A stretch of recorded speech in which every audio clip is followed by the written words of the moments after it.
So when I started Kendo about 7 years ago in Tokyo, I was quite lucky because I had no connection at all in Japan. I was just coming here alone for a 1-year stay. And I had the chance to find a woman at the city office where I was learning Japanese, a woman who helped me to find all the dojos in the area from the internet, and she gave me this paper with all the addresses, and I actually went there, each of them, because I had time at the time. I wasn't working or studying, except for Japanese. So I went in all of them, and I practiced every day of the week. And I was lucky because everybody was really friendly, but usually it's not that simple and that easy to enter dojos you don't know. But that place was nice. Then of course I had a year at the university, so that was easy. You just had to register at the university club.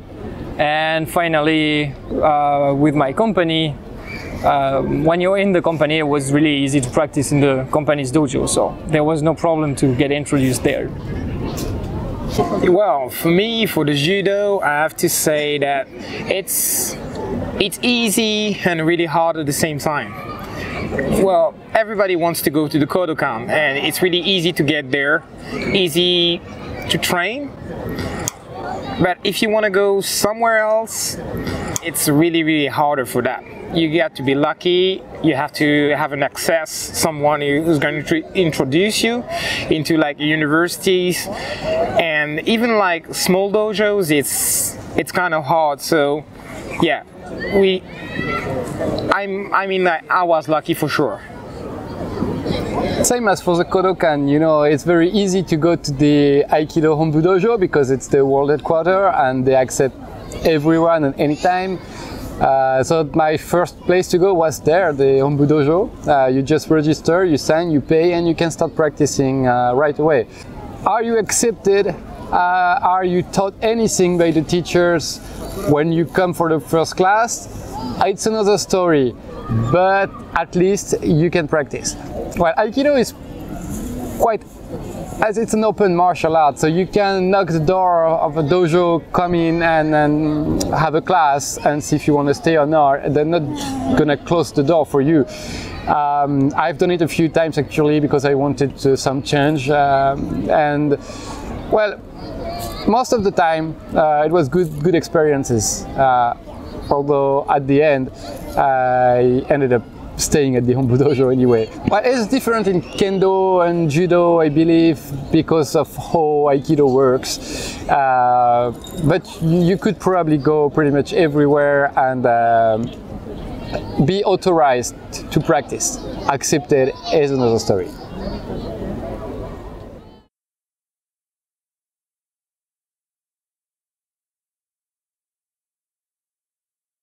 Probably from the US, France, the West, when you hear the word dojo, you have the image of a sports center at your place, and you imagine that in Japan dojos are like in movies, like a dojo building built for practice in an old traditional manner. Well, it's not. The Aikikai Hombu Dojo it's a concrete building that has nothing special. Most of the dojos you can find are actually in sports centers or very small places, small rooms where they put some tatamis for practice. So it's probably not what you would imagine when you hear the word a dojo in Japan. But there are also amazing dojos here, including very old buildings, the Butokuden in Kyoto, for example, but a few in Tokyo as well. But I do believe that you would find more attractive, visually attractive dojo in Kendo than in Aikido, actually. Aikido is, well, not much money in Aikido, so, you know. Another thing which is very different in Japan than in the West is how the building is built, because even if it's a sports center, it has a dojo. So it's built to have a specific entrance, a place you can leave your shoes. Often it has connections with the changing room for men and for women separately, so men and women can enter from different doors. It's often organized in a fairly traditional manner, even if the architecture and design is quite modern and has nothing to do with what we can imagine from movies and stuff like that. So the building itself, we will give you the link to an article from Guillaume Erard, for example, where he explains exactly how the Hombu Dojo is made in Tokyo. And for Aikido, it's a very good example of most of the dojos you can find where Aikido is practiced. Yeah, well, I think like I'm agree with you actually, because in judo it's exactly the same. Like you find like big sports centers, like you train really hard in it, but it's not really something fancy. But sometimes you can find also like really old style dojo with a lot of wood in it, and it's kind of impressive, but it's not that often actually. So yeah, I think it's almost the same in judo. So what about the Kodokan? How is the dojo? Well, the Kodokan, the building itself is not really impressive, but you got the Jigoro Kano statue in the front, and also when you enter on the last floor, you see the desk of Jigoro Kano. So it's like, you have some spirit of it, you know. So it's kind of cool. I believe that people like it, and also on the floor, it's wooden floor, and you have to get the stairs bare feet, and yeah, you get the feeling of it. I think it's good. What about you in Kendo?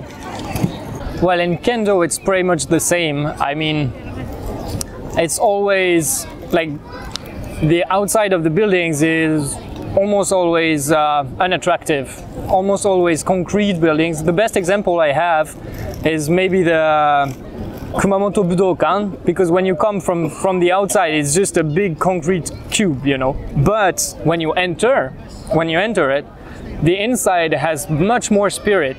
It's really rich. Everything, you have this rich wooden floor, and in Kendo, it's not like in Judo and Aikido, you don't need tatami, so you can have direct contact with the wooden floor. And that's pretty important. And we have a really nice wooden floor in the Kumamoto Budokan. It's pretty much the same everywhere I went in general. The outside of the building is unattractive, but the inside usually has more spirit. I have another example of that spirit in the Shudokan, where I train Iaido in Higashi Nakano in Tokyo, where you have actually a real shrine inside. So when you enter the dojo, you have to go through the real Shinto ritual because it is a shrine. I have to add something, because most of the time I've seen many times in Japan, like you have on the second floor the judo dojo, and on the first floor you had the kendo, and I have to say that most of the time for me it's impressive to see only the kendo. So I believe that it's a little bit more fancy in kendo than judo, but so well, that's it. Yeah, you were talking about the floor in kendo, so it made me remember one of the most important thing with the Aikido, the Hombu dojo. If you practice, that's something you will notice on your first ukemi. It's traditional tatami mats, so it's not the judo tatami you can find in plastic, the crazy stuff in plastic you can find pretty much everywhere. It's real tatami with a cover, a cloth cover on it, white cloth cover, which means when you're taking ukemi on a tatami that is just on a wooden floor, the impact you feel in your body is kind of 3-4 times more powerful than when you take an ukemi on a judo mat.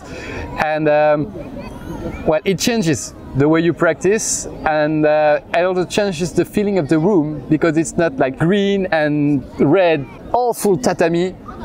It's pure white. It gives at least a feeling of calm and zen in the dojo. I believe, since there are real kamisa, the wall of honor in all dojos in Japan. That's something you will find everywhere, often with a Shinto shrine, a very small Shinto shrine that is put at the Kamisa. It has somehow this feeling of more formality, more tradition than what you can find in the West. I'm gonna add something like quickly to finish with that, but it's, you talk about the mats, and we have the same. I've seen the same in Japan, like in Tenri. Yeah. In Tenri, this crazy mats. Yeah. Couple of years ago, I remember there was two sides. The heavyweight side was like this kind of tatami, and I remember that because I'm in the middle of it. I was trying hard not to get to that side, definitely, because it's harder and you feel the pain. So, but now I realize that, yeah, there's a feeling of it, like you feel that you're in Japan. It's not the same because I never seen those mats in my country, so yeah. Well, actually at the Hombu Dojo you have all the mats, it's the same mats everywhere, but depending on who practice where, some of them are softer than others because there is the room in the dojo, on this corner only heavy old practitioners practice there, so they just destroyed more of the inside of the mat and it's softer. And when you know the dojo well enough, you try at the beginning of the class to just select the few mats that you know you've experienced as a bit softer than the others.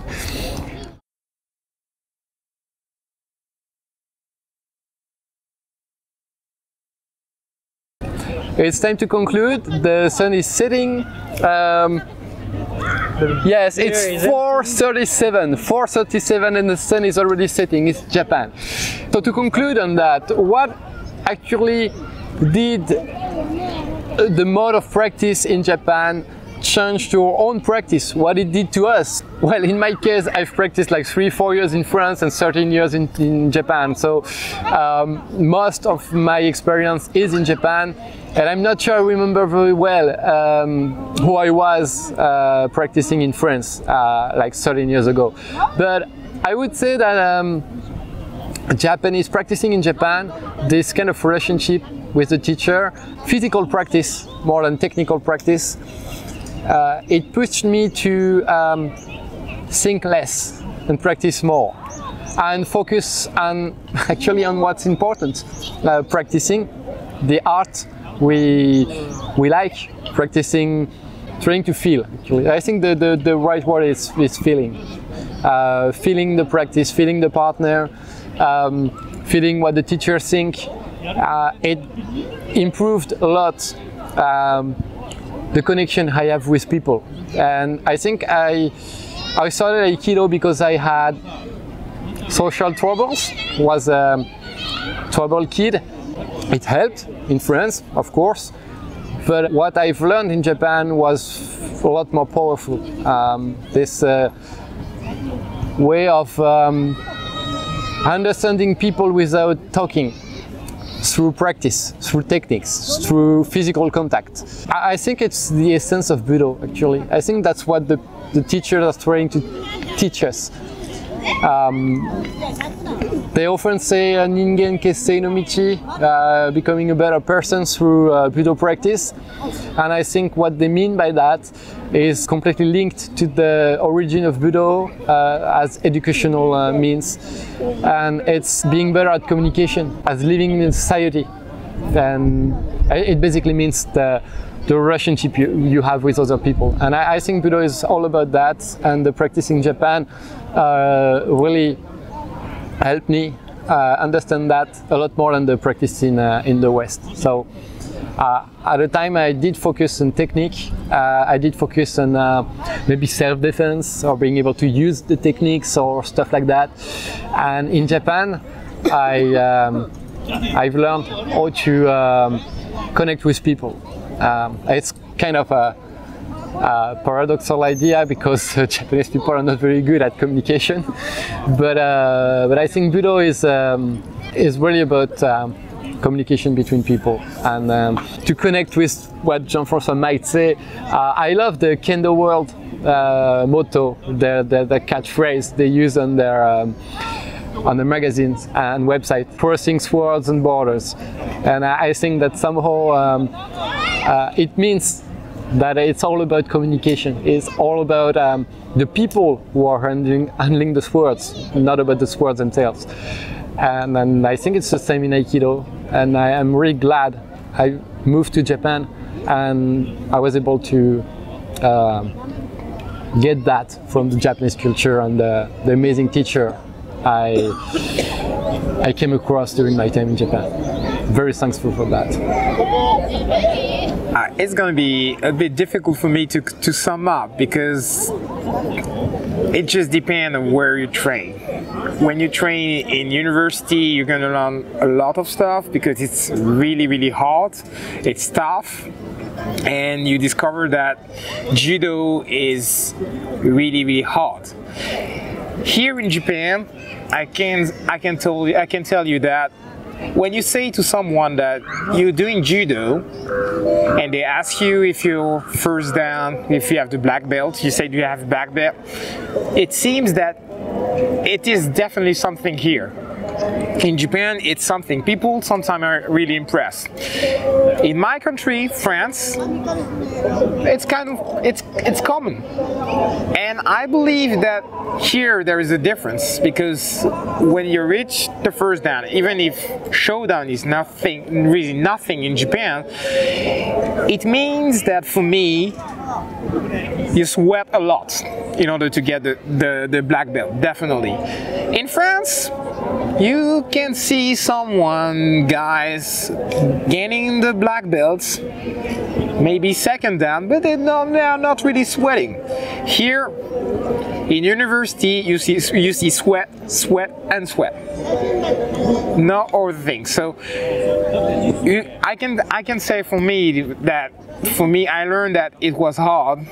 I learned how to sweat actually, to see other people sweating the same time at the same time, becoming friends with them. And also when you go to small dojos, it's different. You're gonna learn other stuff, but overall I would say that the experience itself is really impressive. You are not coming out of Japan without nothing. You train here, it's gonna be different in a way. It's gonna be the mats, it's gonna be the atmosphere, it's gonna be the people, it's gonna be the toughness. All for me, it's different. Just to sum up, I would say that you have to go. You have to go to train once, to see, actually not once, to train, and you will see by yourself. Me, I would say that training in Japan is you have to cross half of the world to come here, and you're cut from your roots, from your family and most of your friends. So that's actually the first thing. It's you have to confront yourself to a completely different culture, completely different language. That's true. And that's something in itself that will bring many changes in yourself, in your personality, and so on. And that's true for anything, not only for Budo, of course. But that's part of Budo training in a way, so that's a good thing to come here. Then regarding the differences of training in France and in Japan, I wouldn't be able to tell exactly what it brought to me. I just know that sometimes when I'm in Japan I need to go back training in France, and sometimes when I'm in France I feel like I need to go back to Japan to train in Japan, because it brings me different things, both sides, and I need both sides. I can really feel it. So I wouldn't be able to say what. I just more or less know when I need a way or another, and I really appreciate training both sides. One thing maybe I can say about Japan is in Japan you have many high-ranked competitors, many good competitors. It's true for France too. We have good kendo in France, but in Japan the number is completely different. So you can train casually with really strong people, and that just sets the level higher, and it's really good motivation. Even I would say passively, you don't need to be a good competitor yourself. I'm not a good competitor myself, but it's just like it brings you up. It can be a really good thing. On the other hand, in France, you will have a different way of training. You will have maybe more opportunity to when you reach a certain level to teach to other people the Western way, to explain things, to put yourself in the teacher's shoes also, which is important in Budo. Really, you have many things to learn both sides. I'm convinced of that. Well, it's time to leave. Well, this park is really nice. It's like 10-minute walk from work. Even if it's the first time for both of them, because they've just started a few months back. But I feel that we're going to be back here a few times for more Seido Talk, and then more beers in the next few weeks and months. I have no idea what the next Seido Talk will be about. Maybe about, I don't know, alcohol in martial arts, or well, no, that's really a topic in Japan. It is. Yeah, well, maybe not the next Seido Talk, but we'll do it, definitely. Stay tuned. Goodbye. Bye.